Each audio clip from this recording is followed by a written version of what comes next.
Welcome to the post-game show brought to you by Academy Sports and Outdoors. Hey, at least we won, guys. You should go to Inside Texas. You can join for just $1. The game thread is an absolute nightmare right now. If you want to go commiserate, join your fellow fans, go do that. You guys know the drill. And then if you use this QR code, it'll take you straight over there and it'll apply the promo. All right, guys. Texas wins 16-13 overtime versus Kentucky. Kentucky has been known to do this. And when we kind of warned about it, we put out some content this week that was kind of like, is this a trap game? Is this a trap game? And all that kind of stuff. But I still didn't expect it to look like that, right? So kind of just overall broad things, and then we'll drill in. First thought, Nick. First thought of this game, man. Oh, man. I don't know what to think about this game. The offensive line wasn't there for the entire game. Even when the offensive line held up, Arch didn't make the right passes. He kind of skipped a couple balls off the ground. We had an open tight end. He didn't hit the ball. Wingo's running on a 3rd and 6. He had him wide open for a ball to catch, and he's probably still running now. Like I said, touchdown pass to who is it? The tight end as well. And we just couldn't execute. Right. Thank God for the defense. Defense played outstanding. Anthony Hill, like, this is a game tape that, folks in the league can take a look at and say, this is why this guy should be a first-round draft pick. Colin Simmons played well. Ethan Burke played really well too as well. Trey Moore, just the defense as a whole, man. They played outstanding. We needed that to win this game. But the offensive wonders, just the woes is something that this team's going to have to deal with for the entire season, right? And it's I have no clue how they're going to fix it. It just is what it is, man. Paul, I just want to thank you for calling on Nick first. I was honestly hoping to coast through this whole thing. You and Nick just having a lively conversation, and I'm in the back as people in the chat say ass water. That's a pretty good one-word summary of what we saw on offense. Can I praise the defense and Mason Shipley? Yeah. I thought the defense, look, you're going to say, well, they had 395 yards. They ran 86 plays. That is how bad we left them out to dry. I mean, frankly, if we had any offense at all, that defense would have been able to clamp down. We could have started to do some different stuff with an advantage. And, I thought they hung in there. A couple instances, because the offense is so bad, it puts you in the situation where you curse the defense for a 9-yard gain. You know what I mean? Yeah. And that's not fair, right? I just am amazed. And I've seen all the games that y'all saw, and I've broken it down. I was hopeful after the OU game that we might have mastered like a floor for this offense. I don't think this offense has a ceiling, but I thought we might have a floor, and we could be like a discount Iowa, and just win a bunch of ugly games, 20-14. But it's shocking. It's a shocking to see the remedial level of our offense. Arch Manning was absolutely terrible. Mm-hmm. And our offensive line was absolutely terrible. They could not protect against a team that's not very good at pass rushing. Same deal as Florida. Sound familiar? Yeah. And I don't know. I don't know what to say. I mean, this team was not – this wasn't a function of a bad game plan or a bunch of other stuff that people are going to comment on. This team was created with an offseason with our thumb stuck up our ass. And that's the offense, right? The defense – hey, we got a bunch of guys and maintain the standard. The offense, you see the result. You see the product. We're averaging 15 points per game against P4 opponents. Yeah. That's Iowa. But we don't have Iowa's ability to actually run the ball downhill. Iowa has offensive linemen. They sure do. They develop them. They get a bunch of 3-stars and they put them in the league. So we're not, in that sense. But yeah, I compared us to Iowa. Then Nick said that's Iowa, and I'm like, we're not Iowa. We're all going to turn on each other on this. The game thread did turn on each other. They started calling That each always other. happens. I'm a veteran of the game thread. That's why I don't go in anymore, because the more garbage the offense specifically, the more game thread man is like energized. They started going at each other. I was like, look what they're doing to us, guys. We got to stay together. Quentin says, I hate Sark. Quentin, you know, some of the play calling, like that 3rd and 4, right? It's like, why are we doing the cute double reverse? Like, what are we doing here? You know, like, what are we doing? It's 3rd and 4 in the first quarter. That's something you save when a team doesn't think you're going to be able to do something later on in the game, not on the first drive, right? So, you know, I was kind of confused by the play calling today too, as well. And this was just all around. You said it right, Paul. Arch was not good today. And I was on a text chat today, and I said, is Arch like the Chris Sims 2.0? And I said, you know what? Put some respect on Chris Sims' name. He's 26-6 as a starter. In his 3rd year here at the program, he was 11-1. You know, went to a Big 12 championship game. And yes, you know, he did stink it up in that game, but we got there. And mind you, better offensive line, better talent around him overall. But this is Arch's 3rd year in the program, you know, and people are saying he needs time. This is his 3rd year in the program. Like, how much time do we need? It's his 7th game, and he has 3 stinkers. Yes. Yeah. So that's not good. Yeah. Look, hey, I'm of the belief, and I've written and I've said, in a long season, you will have a game from your quarterback where you'll swear that he's in with sports gamblers, right? Yeah. And that's all quarterbacks. Yeah.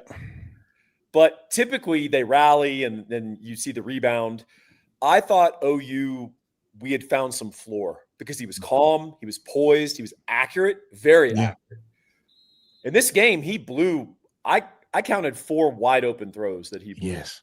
And then there are probably a couple of others that he could have gotten in there. But just like skipping stuff on the ground, like sailing, it's just, I don't get it. That putting weird amounts of zip on a ball that doesn't need zip to a wide open Jack Endries, right? Yes. He had a little tight end settle route. He's wide open. He's framed up. Hey, just throw me the ball. Hey, just throw him the ball. Yeah. Nice little backyard catch. He freaking zips it. And Andrews is like, what are you doing? Weird spaz. Just throw me the ball. I'm about to get you 22 yards, dude. Yeah. And maybe a touchdown. Yeah. Yeah. You know, maybe a touchdown. There's a couple plays too. It was a 2nd down in the 3rd quarter, 2nd and 10. And, you know, like the pocket breaks down. Art steps up in it perfectly. And he has literally 15 yards in front of him to run the ball and just go get it. And he backs up off the run, and he tries to do another zip line pass straight to who's a Parker Livingstone.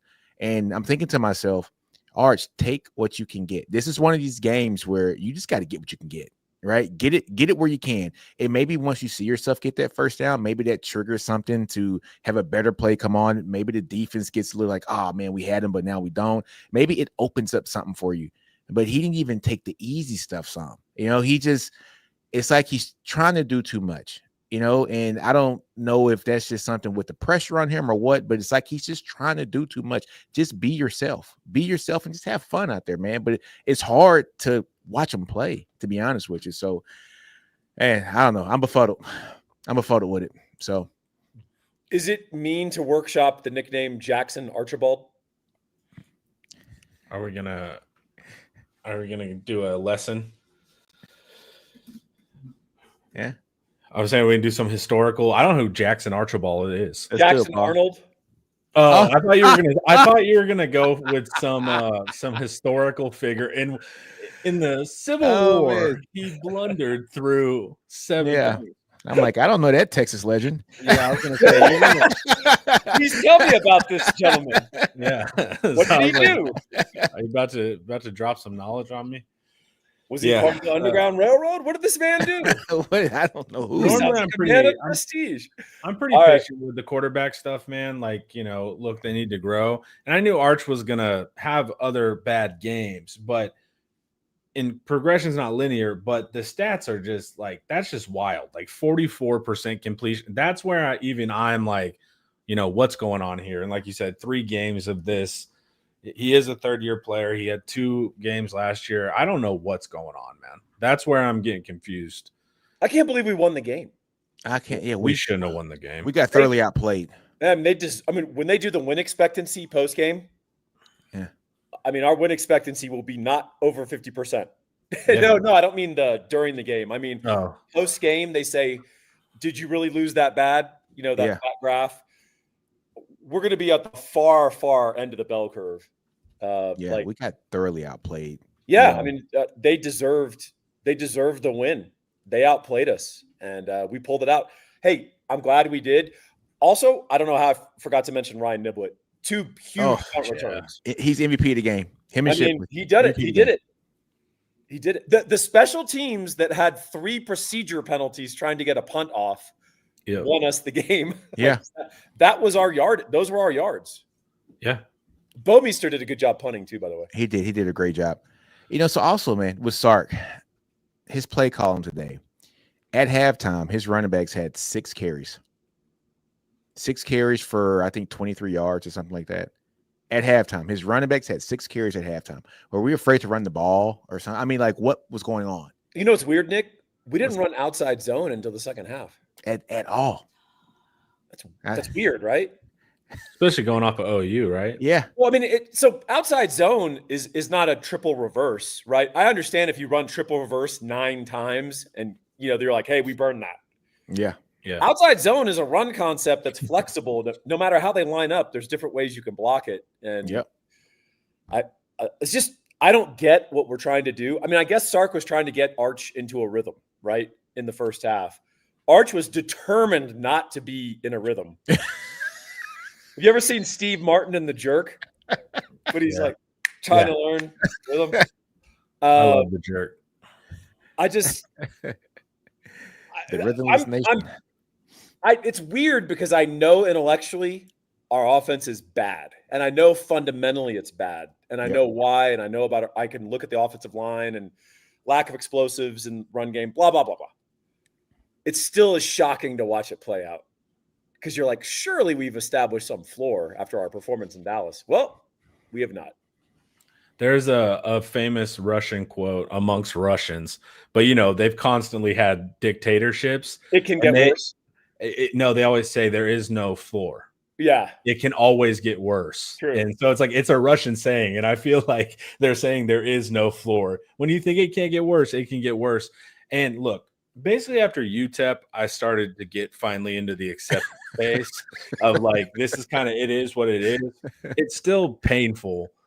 And like I said, I expected Arch to struggle again, but to come out like that, it's just what are we doing? And I would say you can't win games like that, but apparently you can. But that's where it's just, you can't have that. That has to be that was a weird blip on your radar out of 40 games, right? But you're having this as 50% of your showings are these head scratchers, and remember, it was all about the yips earlier in the year, but now it's I don't even know what it is. Well, it's weird. So people will say, hey, Kentucky did this to Georgia last year. Georgia was lucky to win 12-10, right? Yeah. Very similar. Yeah. Here's the difference in the game. Sometimes when you play really poorly, it manifests itself in, oh my God, can you believe we fumbled 3 times in the red zone? That's what it looks like. Right. It doesn't look like getting physically worked. Can't complete a pass. Yeah. Can't complete a pass. Line getting smashed. That was really weird. Again, grateful for the win because we're going to need them. Yeah. We're one step closer to bowl eligibility, gentlemen. I can't believe we're saying it in year 5. Yeah. But hey, I tell you what, I don't know why it flashed in my mind because you'd think A&M or, Georgia.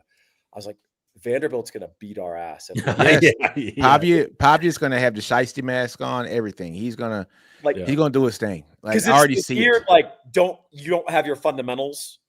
And then Vanderbilt's we are going to service academy you.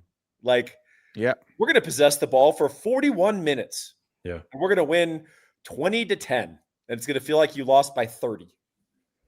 And the bad thing about it, that game's at home.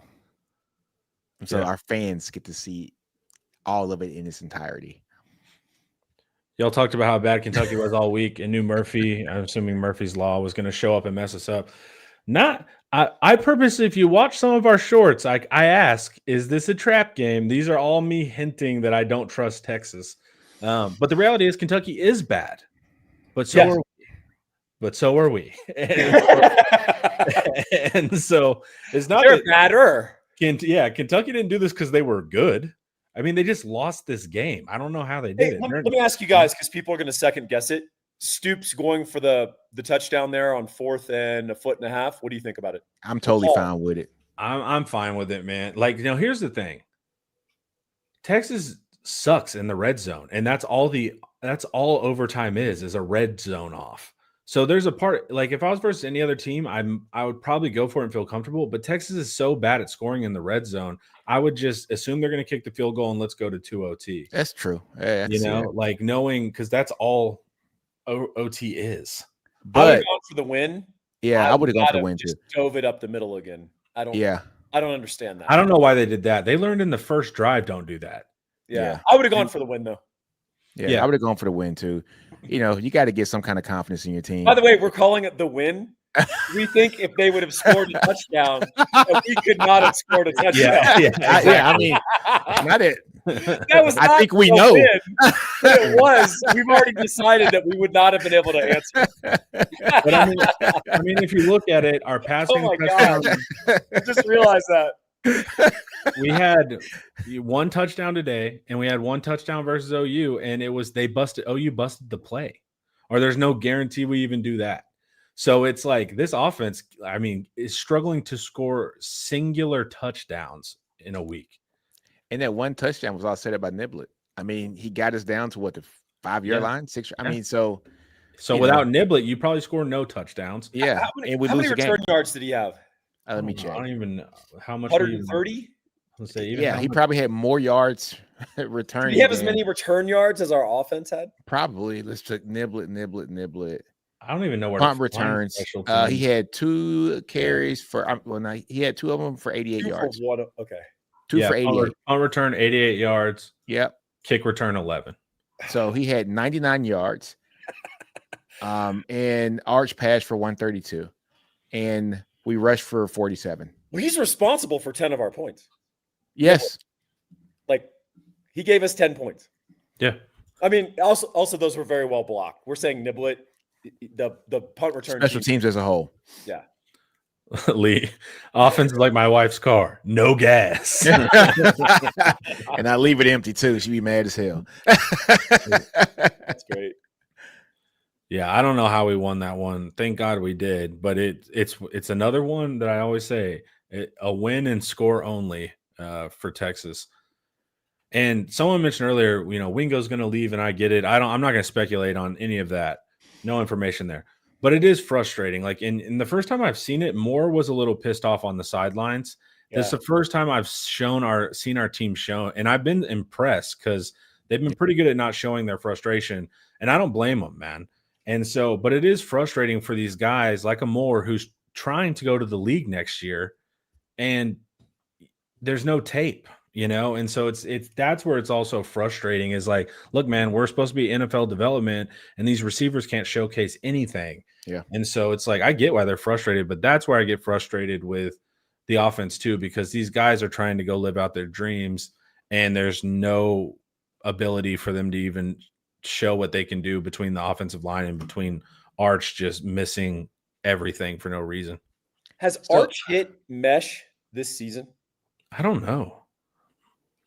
Has he Ohio State's the famous Ohio State one, but I don't know. No.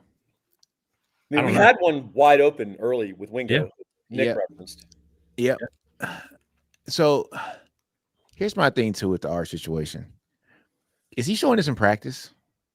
I mean, it can't be that he's only showing this in the game. Because they claim that he's good in practice. So he's outstanding in practice. Not outstanding, but not. I mean, but he's not this. He's not serviceable. Right? He's not completing 40%. Yeah. And then in the games when the bright lights come on, I can't hit a 5-yard route, or I skip balls off the ground, or I want to zip every pass the fastest I can to every receiver, no matter if they're 2 yards in front of me or like 40 yards. So I don't know. All this is really confusing. It just is. It's just really confusing to see how sometimes everything is schemed up just properly for him, and it's perfectly schemed up for him, and we still can't get it. Even when the line breaks down, there's opportunities for him to run, and he won't run. Or even when the pocket is clean and everything's wide open, it's like he can't hit. But what's weird is he's does all right on like 3rd and 8s, and he does all right when someone hits him in the chin right as he throws it. Generally, like, so it's weird. Like, he'll make these nicer throws or these quote unquote situationally higher pressure throws. Yeah. But as soon as they're gimmies, that's when it starts getting super wonky. But if it's like 2nd and 7 and you just here you go, he won't hit those. And but if it's 3rd and 11, he finds more, What's weird is that the contrast was all that Cutter Boley could hit were the easy ones. Yeah. Yeah. And he can't hit any high difficult. I mean, Kentucky's offense was like tight end slips out, screen, tight end slips out. Let's try to throw to a spot downfield and get a PI. Right. Yeah. And that's the whole offense. And that's what I wrote up in my preview. They lived up to the billing. But Boley was what, 31 of 39? I don't know. I can probably averaged like 7 yards of completion or something. Yeah, he was 31 for 39, 258 yards in the 79%. So, I mean, he outplayed Arch. Oh, yeah. It's not even close. But that's crazy. And he had some big runs. Yeah, he was the better quarterback today. That's wild. By far. And he led everybody in rushing, too, today as well. Cutter Boley. Cut a promo, Cutter. He's got a good future. I did not think the future would be today, man. Can you list all the mental errors by this team? No, I cannot, but I appreciate you, Mike. We don't have the time for that. We don't have hours. We do have to fill up 38 minutes though, so we can start. At least 25, right? Why are we running buck sweep on the last drive when we need a field goal? Our offensive line sucks. They're going to hold, run, dive 3 times to get the dub. Me and Nick were saying the same thing. That is a great comment. Yeah. We and Nick were saying to just kick the field goal. We were like, first down. Yeah, we were like, kick the field goal, dude. Just get out of here. And then we got the hold. I told Connor, I was like, we got a hold. Are you serious? You got to be freaking kidding me. Honest to God, I swear, I was like, we need to go on first down, spread, 4 receivers wide, wedge, meaning Arch literally just runs behind the center and gets like 2.5 yards. Yeah. And I was like, do that 3 times and kick, or 2 times and kick. So no, I didn't even want to chance it. I didn't even want to chance it. I told Connor, take a knee, 2 straight knees, and then try to kick a field goal. I don't want the ball to come out. I don't want anybody swiping at the ball. Just take a knee, Arch twice. We'll kick a field goal on 3rd down in case something screws up and we win the game. That's all I want. It is wild to run to the edge where you could draw a hold. Yeah. Like, that's bad. You're not going to draw a hold on like dive. Yeah, there was that where I'm like, what are we even doing, man? Like, just get to the hash that your kicker wants. Like, it's what conversation will Steve Sarkisian have with Sark, the OC? That's the whole it's the whole reason why I hate that dynamic. Like, because it requires a remarkable amount of self-honesty that I would say 95% of human beings do not possess. Yeah. And also you just need a coach that can see it. I've told Nick, the HC sometimes will just go to the OC and be like, knock it off, run the ball. And you need that sometimes, you know, like you just need someone to be like, what are you doing? And when you're both, that's why I don't like, and also you can't fire. I mean, you can if you're willing to give it up, but like you need to be able to fire and get fresh ideas and just have somebody else looking at it. And that's why I don't like that combination. And now you're seeing the downside of it. When it's going well, it looks great, but there's a reason why many coaches don't do it. I mean, you can still run your offense, just have someone else literally call it. I don't want my coach reading play sheets when he could be taking in a lot of other factors, looking at players in their eyes on the bench. There's a lot of like human element where you're like in the field, but you're looking at the play sheet the whole time. You're in your own world. Yeah, that's a problem. Sark needs to be the CEO of the company and not on the assembly line. And Sark's on the assembly line right now. Yeah, I like that. And so I hate to say this too, guys, but this team this year, it really reminds me of, you remember those old Charlie Strong teams that were really great on defense and the offense is just like, am I lying though? I That's mean, when I went to college. I know, like we were so dumbfounded. We were like, "What is going on? This can't." All right, well, we'll be good next year. yeah. And, I mean, we we had some pretty good defenses, right? I mean, like this defense is far better, right? But we had some very good defenses for the Big 12, and our offense looked like pure crap, right? And this looks very similar to one or two of those years that Charlie Strong was here. And if Niblett doesn't show up with almost touchdowns in the punt every week, which is not going to happen because it's not how it works, then I don't know what happens. But guys, before we keep going, we need to hear a word from Academy Sports Sound. Touchdown! Any gate can be a tailgate.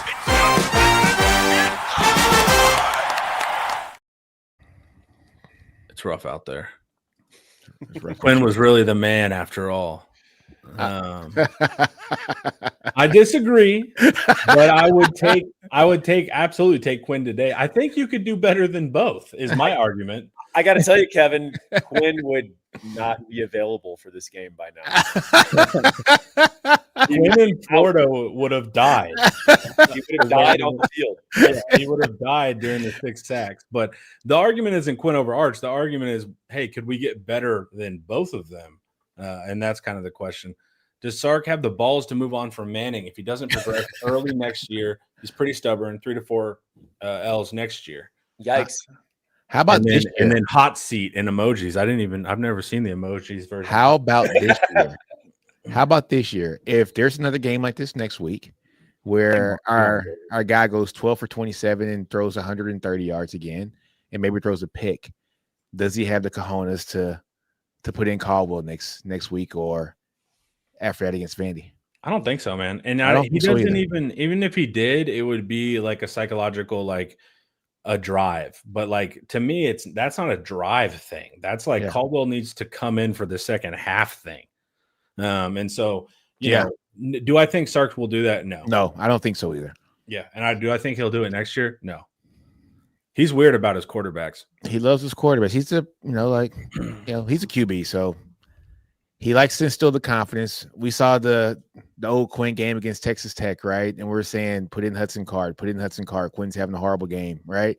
And he kept Quinn in the entire game. He kept Quinn,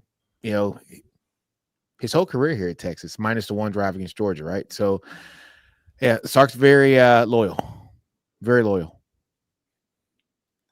And he's thrown some nice ones in his 2 throws. He had good reads. And he can run. He had good reads too. But when he came in for that one play, we were sitting here on the channel and we're like, Caldwell comes in and he goes through each read and he makes he got through his backside progression. And we're like, wow, it looks so good. Because the argument of people be like, are you serious with Caldwell? It's like, I guarantee you he'll do better than 44%. That's my only guess.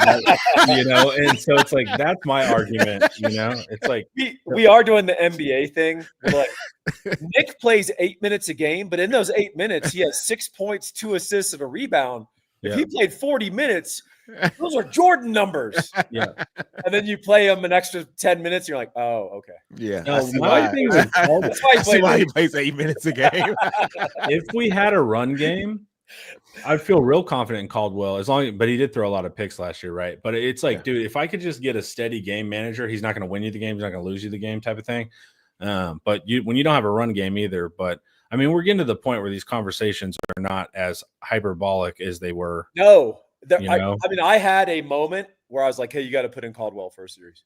Yeah. Like, calm him down, talk to Arch, let him see it from the sideline. I'm not as precious with quarterbacks as most people are. Like, I don't think they're just another position on the team. But there is a point where if your quarterback's killing you, and we're getting past the like, hey, he's got to get through this and progress and learn like one bad game. But if a dude's killing you, you got to go, hey, man, you got to sit for a series and you got to watch. Maybe it'll help. Asks, is Arch a good quarterback? Good is as good does, right? And so to me, I'm not going to speculate. Like let's look at the numbers. And right now, no, he's not a good quarterback. I mean, it's just that simple to take the emotion out of it. So you are what you repeatedly do, Aristotle. Yeah. So Yeah. that, good is as good does.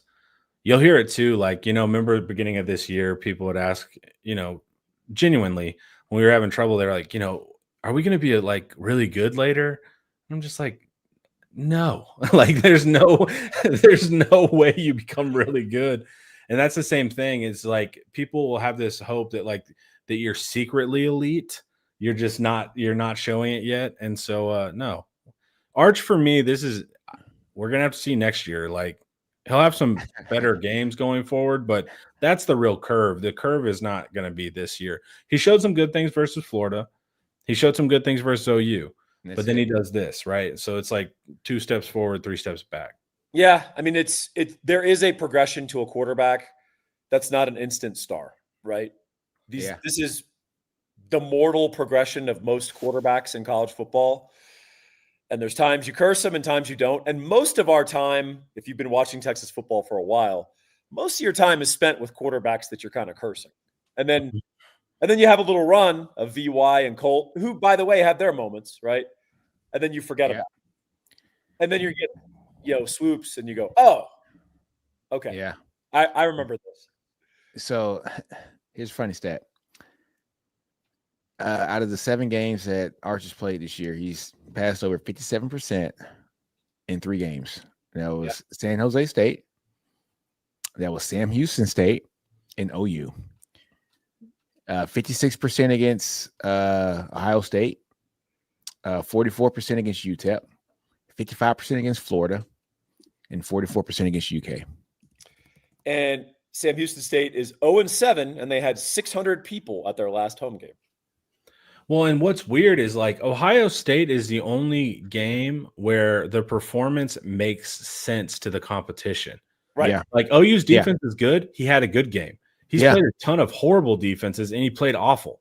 And so it's like, it's the coach speak of like, it's not them, it's us, but it is us. It's like none of these numbers are correlating with the strength of the defense. And that's why you're seeing Kentucky's not a good defense either. It's not like they were a bad offense they're not a horrible defense, but they're not great. And so it's also that aspect of that. It's not tied to our opponent. And that's why traditional analysis of, Texas is a 12-point favorite doesn't hold in that situation because this team does weird stuff on their own dime. The plays are open. Kentucky's not guarding that guy. There's no pressure and you miss. How do you account for a team like that? That's where it's tricky. Yeah, if I have 2 overarching thoughts, no pun intended. 1, complacency is the default at the University of Texas. Yeah. Augie Garrido used to talk about it. He's like, it's in the water. It is. It's in the water here. Everyone wants to pat you on the back and tell you how amazing it is. Everything's provided for you and it's all easy. He's like, you have to create like an edge, right? Augie Garrido created an edge. Talk to guys who played for him. Sark, I think, had done a pretty good job of that. I think he had some offseason distractions. And I think while the cat was away, the mouse will play. And I think in this case, it was mice. It was multiple. Yeah. And that's a problem. And I think you have to create, and people are always like, oh, it's such a bummer playing for Nick Saban. It's always so serious. And everything's a big crisis. He does that for a reason. He's won 7 national titles. Yeah. And he's like, hey, we won, but we sucked. We better fix this. And he's getting into the assistants and, getting into the players. Like, can't we just enjoy the win? And he's like, no, because the minute we start in that mindset, it's over. Yeah. And meanwhile, when he says we sucked, but we won, they still won by 21 points. That's right. Yeah. It wasn't even a close one. And look, this is, and y'all both went to Texas too. Even in school, it's very pat yourself on the backy. There's like kind of that elitism running through the whole thing. I remember in film school, they had to ward against this. When we went to an intro class in film school, they were like, everyone stand up and give yourself a congratulations for getting into the film school. And you clapped, but you clapped for it was a lesson. You clapped for 1 second, and he was like, "All right, stop." He was like, they were like, "We're not doing that here. You guys need to focus." All this stuff. But even the professors knew that everyone wanted to pat themselves on the back. And so let everyone do it for one clap before saying, "All right, we're never doing that again, man. You guys need to lock in." And so that's a professor, and he'd been at Texas for 20 years. That's so funny. It's a problem even in the film school. It's a little elitist. It's, oh, we're very smart. And hey, life's pretty nice around here. And so if they're guarding against that in the film school, it's everywhere. And so I think the wine and cheese thing can be annoying, but I think there's truth to it, unfortunately. It is true. But one thing that kind of gets me too is Sark preaches about culture, right? This isn't the culture that I think we all signed up for, for this season. A culture that I was thinking that should be in place here is, I wouldn't say a factory, but you're seeing the next one graduate out so that you can be the next one, right? So Gooseby sees a Banks leave so that he can be the next Banks, and then Gooseby goes, and then the person behind him sees how good Gooseby did. So just like it is a factory, but it is a culture mindset too, where you have those guys who want to come play, not just at Texas but for Texas, right? And handle business up here because they know what it means to be a Texas Longhorn, and they have a little bit of, some kind of pride about themselves.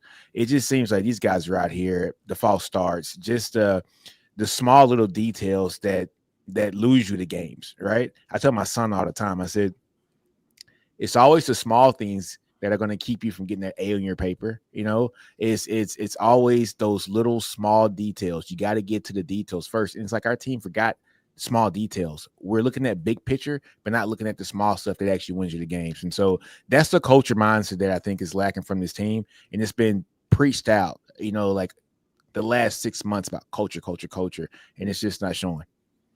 This is a good one, Will. As a fellow Quinn non-enjoyer, this is very toxic. Quinn is the reason Arch is playing like he's playing today. Should have went to the league early. I'm with you, Will. Let's blame Quinn on this somehow. But Connor loves it. Connor's eating up. He's like, that's a good point. That's actually a good point. Have we talked about that? That could be it. You know what's funny about that comment, though? If Quinn leaves early, he's probably a higher draft pick, right? And Arch gets to play last year, get all the cobwebs out of his system, plays behind a great offensive line, and he's probably a better quarterback for it. So it's probably some truth to that. Hey, Nick, for all ends, for Nick, everybody. Hey, to put Connor in check here, Ahmad Hardy, 58 yards on 24 carries. Just so you know. Okay, well, Fluff Bothwell couldn't even play. Fluff Bothwell's he's injured. That's Paul's guy. Oh, my second big thought, and I'm not making this comparison, so let me finish the thought.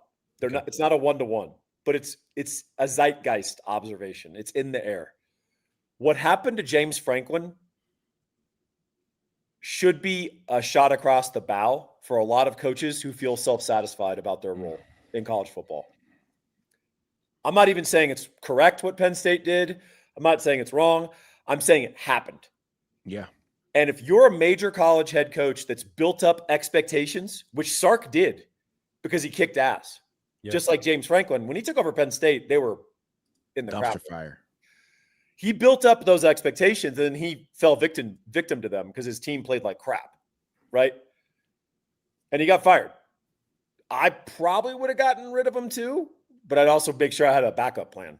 Like, I better have someone on the phone call. You better have someone on the phone. Where's Jimmy when you need him?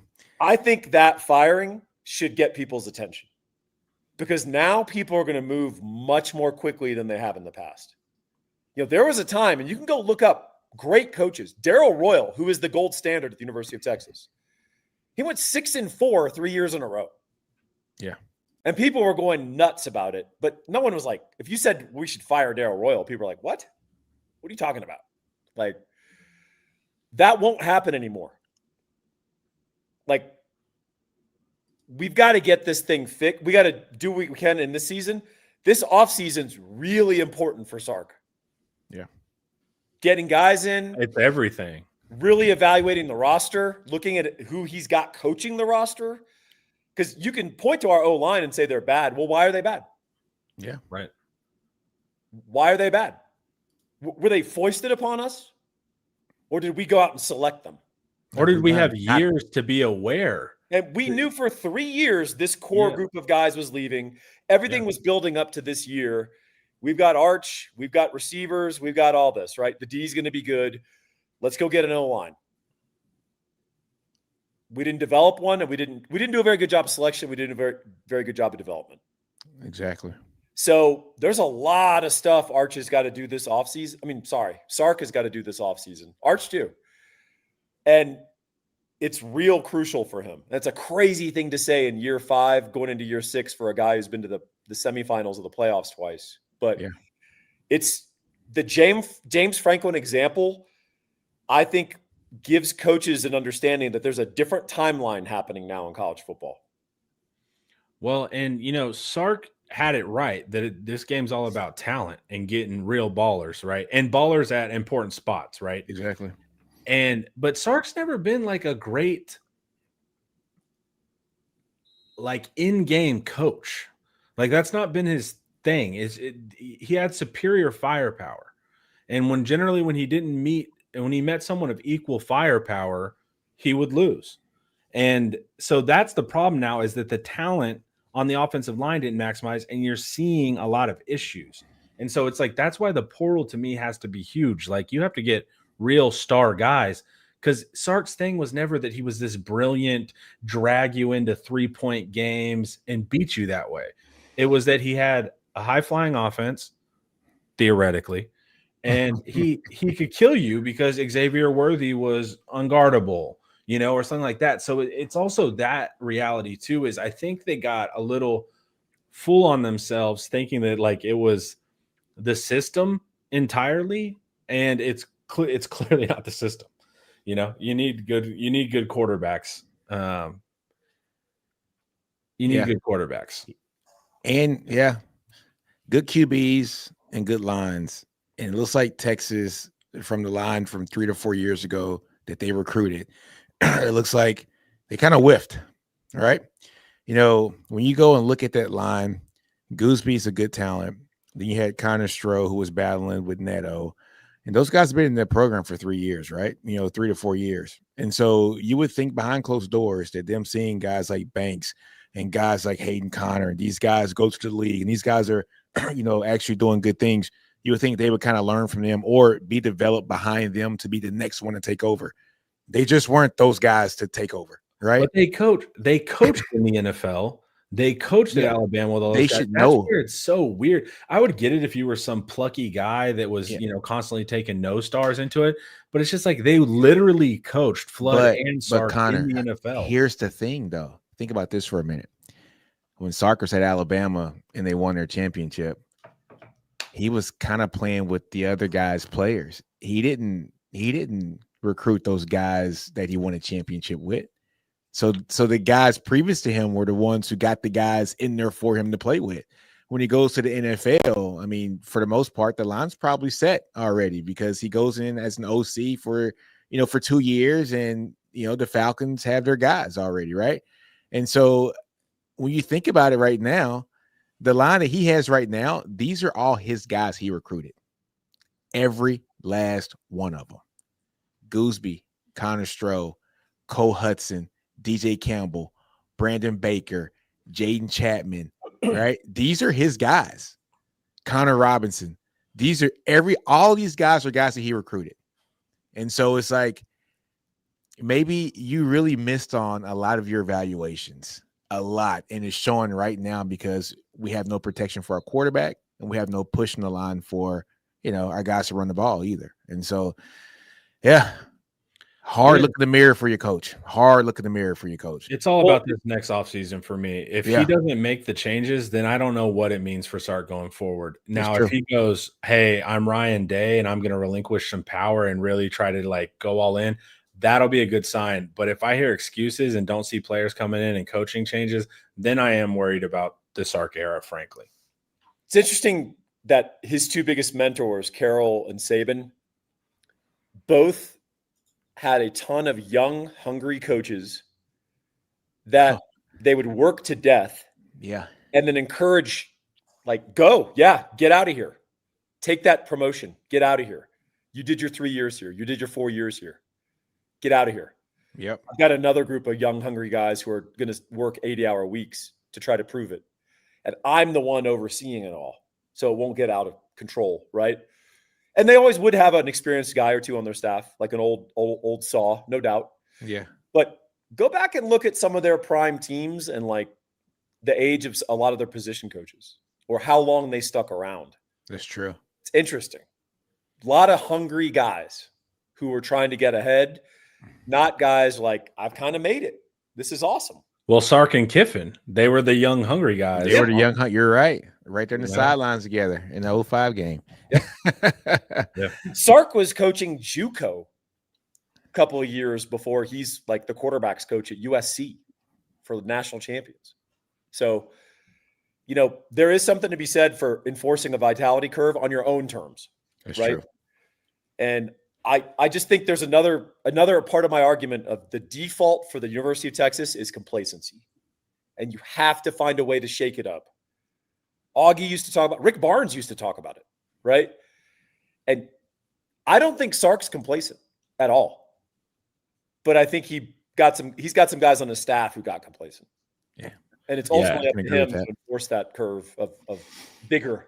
It's the double-edged sword, right? You know, hey, this staff's been together forever. It's like, I don't know if that's a great thing. You know, it's like everyone's paid very handsomely and been together for a long time. And that's the problem with when you're the coordinator too.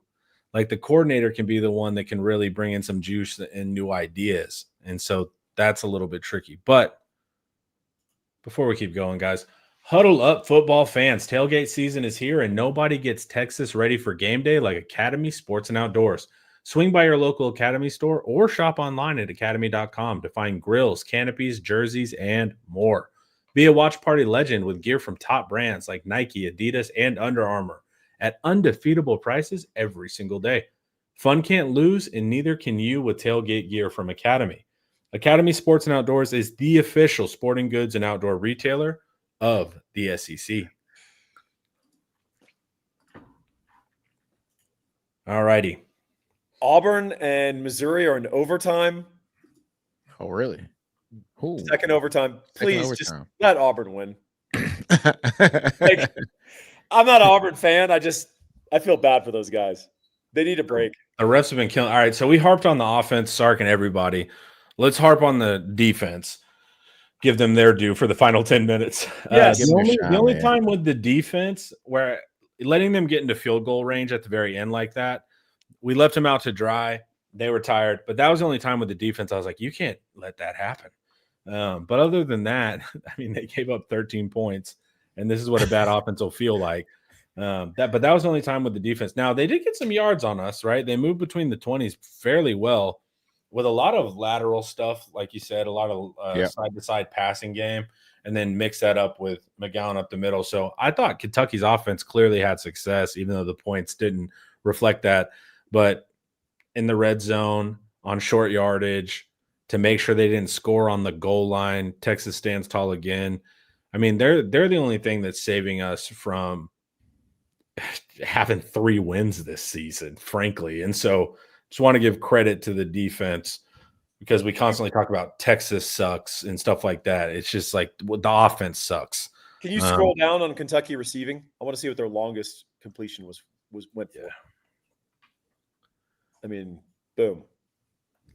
Their longest completion was 22 yards. Yeah.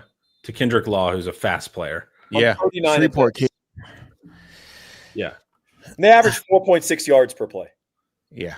If you limit, if it in a reasonable game where your offense like shows up, they're going to run 60, 62 plays. Like our defense was fine. Yep, they were fine. And they pointed out that 22-yarder was in overtime. So it theoretically should not have even existed in a just world. Yeah. In a just but I can't blame Anthony Hill, man. He was great. Awesome game. Awesome interception, man. For a linebacker to get up and do that, that's very rare. Those guys are not supposed to be that athletic. Now, 3 sacks, 5.5 over his last 2. So yep. He's starting to come out now. Yeah, he's starting box to score is starting to reflect his play because he had been playing fine before. Just sacks come in bunches. Yeah, and I'm glad to see that for him because you could tell how frustrated he was early on. And man, I'm at the point now with this offense, man. They're freaking me out with these star players because I worry about all of that. Do you want to play for Texas next year with these questions? I don't know. Or do you want to go to an immediate contender? So all of our star players, man, they're making me nervous with how this offense is playing. But that was nice to see. The fumble luck is getting a little silly. We were 98th in the country. Remember we talked about it, Paul, and 98th in fumble luck. That's only going to go down. So the luck rating, you have a bad offense and an unlucky defense. That's tough right now. But people were getting on Hill for trying to do the scoop and score. What foiled him was another Texas player making an awesome effort to try to pull the ball in and took the ball out of his hand. True. It's just luck of the draw. Man. Yeah. Also, man, with an offense that bad, I'm not mad at you for trying to scoop and score. Yes. I'm not mad at you at all. It's the correct instinct. Yeah. I'm not mad, man. Scoop and score there, and defense played outstanding. But yeah, I think it was Manny Muhammad was on the ground and was trying to do the right thing. I think it was Manny. So Hill's about to pick it up. He's touching it, and then Manny's arm just goes out there and grabs it and snatches it back, and that's where it gets all tricky. So I can't really explain the other 4, but so if you were the head coach doing the post game, would you spin it as 2 of our 3 main elements of this football team, special teams and defense, won, and that's why we won the game? Like keep it all top line. I would for the locker room. So because the defense has got to be very frustrated. Yeah. And like we got a lot of star players that other schools want. And so I would be heaping praise on the defense at every chance I could get to show that they were appreciated. Please don't leave. Please don't leave. Please don't leave. And that's what carried away with the please don't leave. Relax. Yeah. You wait till this season's over, dude. Oregon is going to pay half this defense. There you go. At least offer. Yeah, dude. Like Oregon, too, Connor. Lanning's already putting his bid. He's licking his chops right now. Michael Taft gets another year of eligibility. He's an Oregon Duck. Yeah. Yeah. And so but I would constantly be doing that. I'd be praising the defense and the special teams just for the culture so those guys don't get disengaged because we need them, man. You want them to make them feel appreciated because all you're going to get from the press conference is why does the offense suck so bad? Yeah. So you want those guys to remain engaged. That's kind of my big thing for the defense. I think that's going to be culturally important. Exactly. People were mad about Sark's post-game interview. I haven't seen it yet, so I have no idea. Yeah. So if I'm Sark, the first thing I do in the locker room after the game is I go in and I apologize to the defense and say, look, I got to do better. Because I can't leave you guys out to dry like that for 3 or 4 games, like out of the season so far, out of 7. Look, I'm sorry. So some ownership has to be taken, right? He has to take the ownership, and it has to be to his players face to face because they know, everybody knows, the fans know, and if the fans know, the players know, right? And so he just has to take some kind of accountability. I would go in and just straight apologize to him and say, dude, we're going to get this thing straight, but I am going to need you guys, right? It's not going to be an easy road. I'm going to need you guys. And if we're going to get to where we need to get, you guys got to continue to be who you are. And we're going to get back on track. But you guys got to carry us until I can carry you. It just has to be some kind of message like that to the team. That's well said. Chat update. Jackson Arnold sacked in overtime and tried to throw it to a tackle. Yeah, Jackson Archibald. Man, they don't hit as hard with our quarterbacks play. The only thing that Arch is doing to keep it from being a nightmare hell he doesn't world, turn it over. Exactly. That's the only because it could imagine that play, but on your 44%, you did throw 3 picks. That's the only place where Arch. The bottom's falling out, but not all the way out. And so that's at least one thing that you're like, at least he's not turning the ball over. If Arch had a Carson Beck game from last night where he threw the 4 picks, it's a whole different we're having the conversation where look, it's like 13-30 probably. You know, Yeah, no, we would have gotten whipped. Yeah. we got killed. So it's like that's the only thing that we're doing well is not turning it over a ton. But Well, how about that? The Miami Hurricanes lost, and everyone said they were great. Yeah, I honestly thought they had a path to just be right in it. You know yeah. what, guys? Half the teams in college football lost today. That's a good point. That's a good point. You think? That's a great point. I want more gratitude for a Texas win. Yep. They're in the top half. Yeah. That's one thing about Arch, though. One thing you will say, he's a tough dude, man. He is I tough. give him that. He's a tough cat, man. Yeah. He gets hit. He gets right back up. There's no complaining. There's no looking at the offensive line sideways. No, he doesn't do that at all. Nah. He's getting hit and he's getting back up. He's a tough dude. Like you say, if this was last year, like I don't think Quinn makes it past week 4, right? And not saying anything bad about Quinn. It's just the truth. He just was not as durable. Yeah, Arch is a tough SOB dude. I gotta give him his props on that. He's tough, man. Agreed. But just gotta throw the ball a little bit better. That's it. That's what Sark said. What did Sark say? Shout out the defense. I didn't see it. We have to get ready for the show immediately. But that's why I'm glad. The thing too is I was telling Nick, people are like Sark's play calling. I'm like, in what world can the play calling look good? Yeah. Like when your quarterback can't complete anything, you guys can't run the ball. Like I'm getting mad at Sark as the coach because our offense isn't prepared. And you didn't pick the guy. That's why I'm mad at Sark. Yeah. But it's just like, what scheme? And I get it. You run the ball a little bit more. But it's like your play calling is always going to look like it sucks. And I've been mad at Sark's play calling for other reasons in the earlier season. But for this one, it's like, what's it supposed to look like? Mm-hmm. It's like your quarterback can't complete. Our running backs are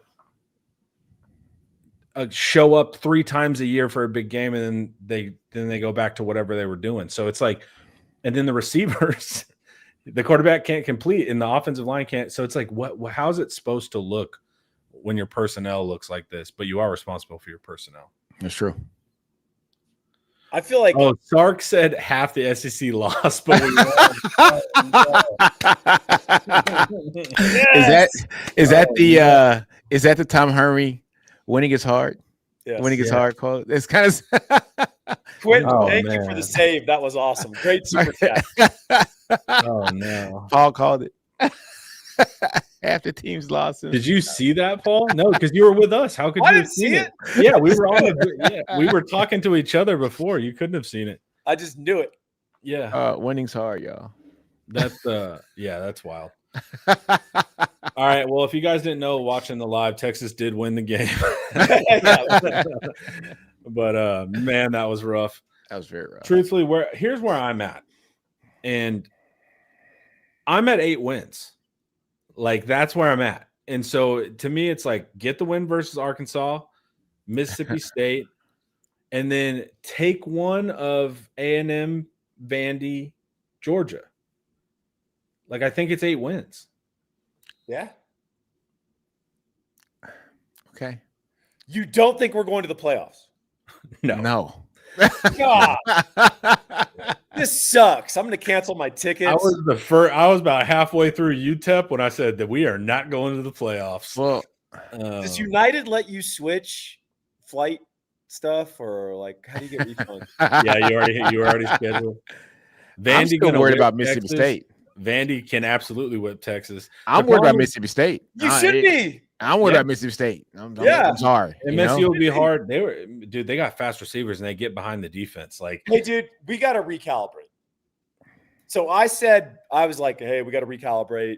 I know that you thought we were going to compete for a national title. Like, this was on my podcast last week. I was like, that's not happening. Like, even if we somehow make the playoff, that's not happening. We're not competing for the national title, even if we are on paper. Yep. However, we have to find a way to love this team on its own terms. Yeah. And if we're winning on defense and special teams and our quarterback's tough and like guys make occasional clutch plays and we go win a bunch of games by a field goal, then that's how it's got to be. Yeah. Right. To me, it's like, dude, a good win with this Texas team, dude, it's like 23-10 was a great day. Oh, You know? offensive juggernaut. Yeah. So it's like that. And that I've been in the exception space for a couple weeks. So it's like people are like 8 wins or something to be proud of. No. But it's for this team, I feel like 8 wins is something to be proud of. Like when the floor is this, I know it's Texas. I know it's year 5. I know it's all these things.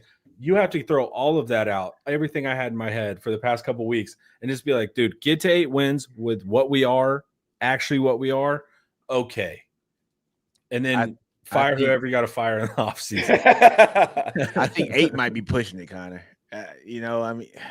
Well, that's the problem, dude, because Mississippi State can beat you. Mississippi State can beat us. Arkansas, their offense does some fun stuff too. Like, look, if the defense has an off game, which they'll do because they're humans, it's trouble, right? So what's our record in overtime this year, gentlemen? It is 1-0, baby. There you go. Undefeated. Yeah, undefeated. So in close games, we're You mean in 1-score games? Oh, no, take that back because the loss this week. I said overtime. Hey, you know what? We said we did think we could make an hour, and we did it, guys. I know, man. I'm tired as hell. Listen to the spin of these guys. We're literally making fun.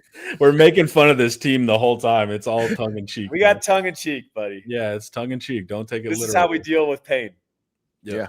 Unless he does think the spin is 8 wins, which is also very funny if we're in that situation where they're like 8 wins. These guys are delusional. Nick thinks 8 wins is spin. Yeah. I don't know, man. He might Cowbells gonna be hell next week. Right. Yeah. It's gonna be tricky. All right, everyone. Thanks for chatting with us. We know these rough games are actually more enjoyable in the chat. I don't know what it is about the therapy aspect of a win-loss that we just had. Yeah. But loss. That's good. Yeah, it was a one of those winning losses. And so thank you guys for hanging out. Nick, Paul as well. You guys can go over to InsideText.com, commiserate with your fellow fans right now. You can join for just $1. And this was brought to you by Academy Sports and Outdoors. Have a wonderful evening, everyone. Later.